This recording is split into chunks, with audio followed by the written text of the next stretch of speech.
Good morning, everyone. Welcome to the press briefing with our co-chair of the Left Group, Manon Aubry. And we have a lot to discuss this morning, so I'm just going to go right into it. Gladly pass the floor to Manon to explain how our group is fighting for people. Manon, s'il te plaît. Merci beaucoup. Bonjour à toutes et à tous. Ravi de vous retrouver. Je vais commencer par vous dire un mot sur la guerre commerciale, puisqu'il y a eu un débat à notre demande qui s'est tenu ce matin sur la réponse, ou plutôt la non-réponse européenne à la guerre commerciale lancée par Donald Trump.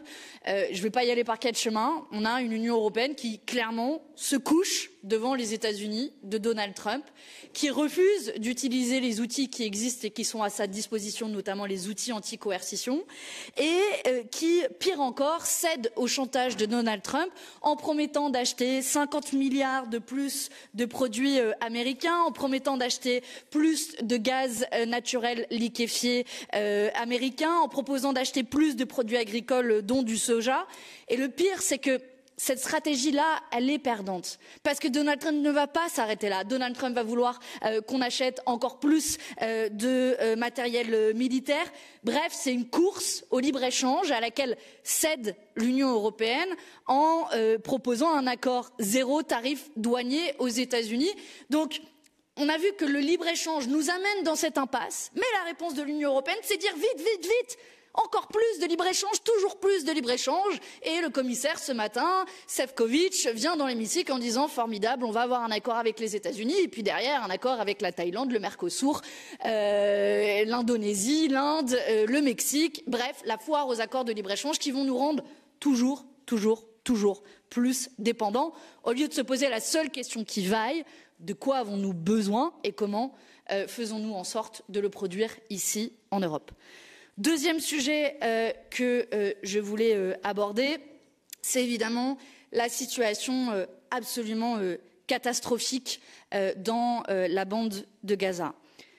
Benjamin Netanyahou veut chasser tous les Gazaouis de leurs terres. C'est le plan qui a été présenté, le plan de conquête de Gaza.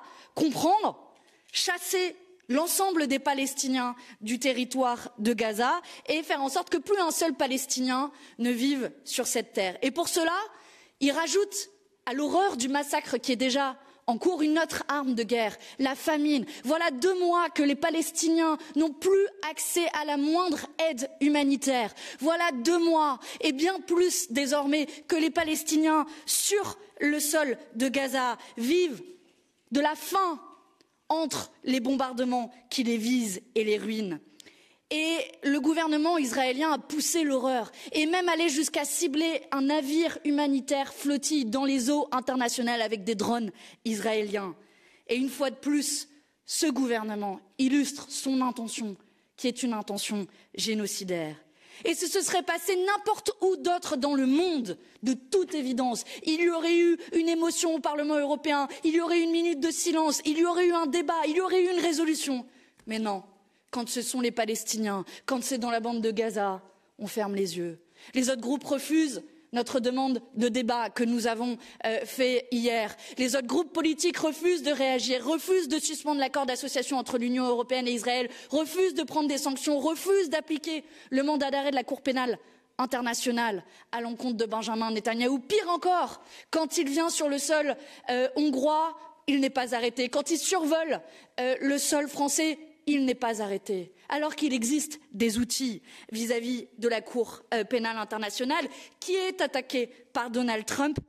Pour l'Union européenne, ça devrait impliquer non seulement d'appliquer le mandat d'arrêt, mais aussi de mettre en œuvre la loi de blocage pour protéger les fonctionnaires européens de la CPI contre les sanctions de Donald Trump qui ont été instaurées pour entraver l'exécution du mandat d'arrêt contre Netanyahou. Bref, les Palestiniens n'ont pas besoin de nos larmes. Cela fait bien longtemps qu'ils n'en ont plus eux-mêmes. Ce qu'ils attendent, c'est des actes de leurs frères en humanité et je regrette que nous soyons ici bien seuls à le porter. Enfin, je voulais aborder rapidement 2 derniers petits sujets. Un autre sujet qui devrait créer aussi la tristesse et la colère.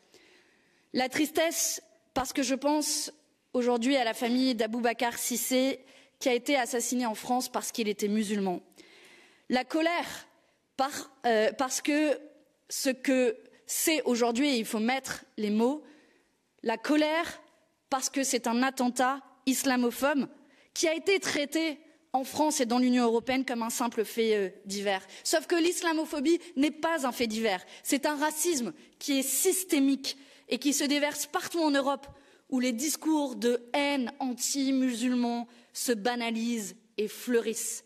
L'assassinat d'un musulman avec pour commentaire « ton Allah de merde » n'est pas un fait divers, mais un crime ouvertement raciste qui est alimenté par des discours politiques, ici même au Parlement européen, faisant des musulmans les boucs émissaires de tout. Notre Parlement aurait dû faire une minute de silence pour Abou Bakar, sa famille, ses proches, comme nous l'avons demandé. Si Abou Bakar n'avait pas été musulman, est-ce que le reste du Parlement européen aurait été d'accord pour une minute de silence? Vous voyez, ce deux poids, deux mesures est insupportable. Et notre Parlement aurait dû tenir un débat sur la montée des actes islamophobes partout en Europe. Parce que si un attentat dirigé vers une autre religion s'était produit, personne n'aurait osé contester une demande de débat ou de minute de silence. Voilà aujourd'hui l'impact très concret des actes racistes qui se multiplient partout en Europe. Je le regrette que les autres groupes politiques n'aient pas pris la mesure de ce qu'il se passe, parce que notre devoir d'élu est d'être aux côtés de tous les musulmans de France et d'Europe qui se sentent aujourd'hui en danger et abandonnés. Je voudrais terminer par un petit mot, puisque les droits sont attaqués partout en Europe, ils sont aussi attaqués, les droits des femmes et les droits LGBT.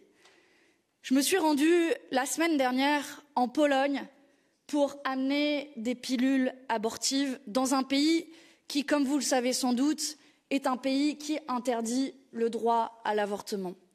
En Pologne, on peut mourir, y compris parce qu'on veut être enceinte, mais que les médecins ne pratiquent pas le droit à l'avortement, en pratique même quand la vie de la femme est en danger.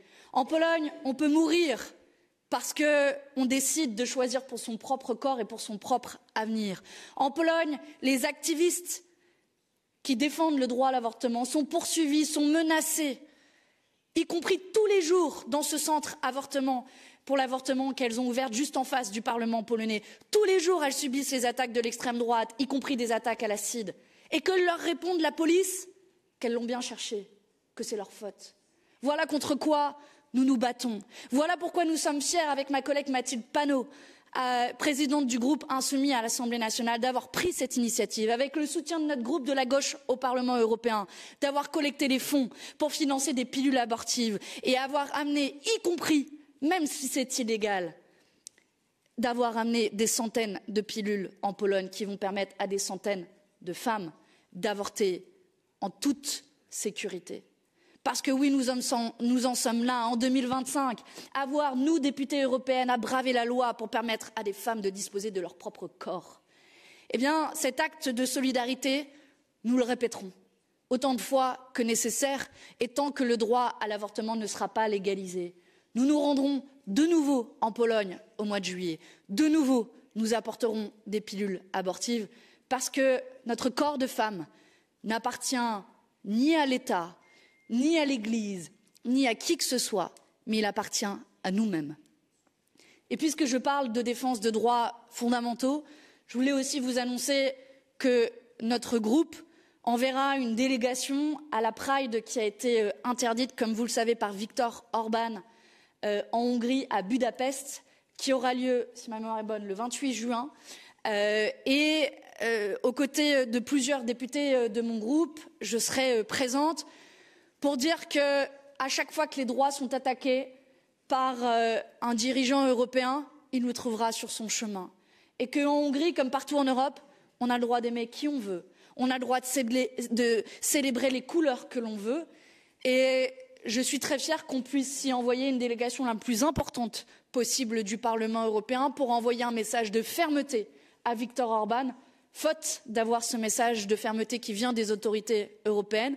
Nous y serons, y compris pour sécuriser, s'il le faut, cette manifestation qui devra se tenir, parce que aimer qui l'on veut en 2025, ça ne devrait même pas être un choix, une question de choix, c'est juste une question de liberté Et notre rôle est de la défendre.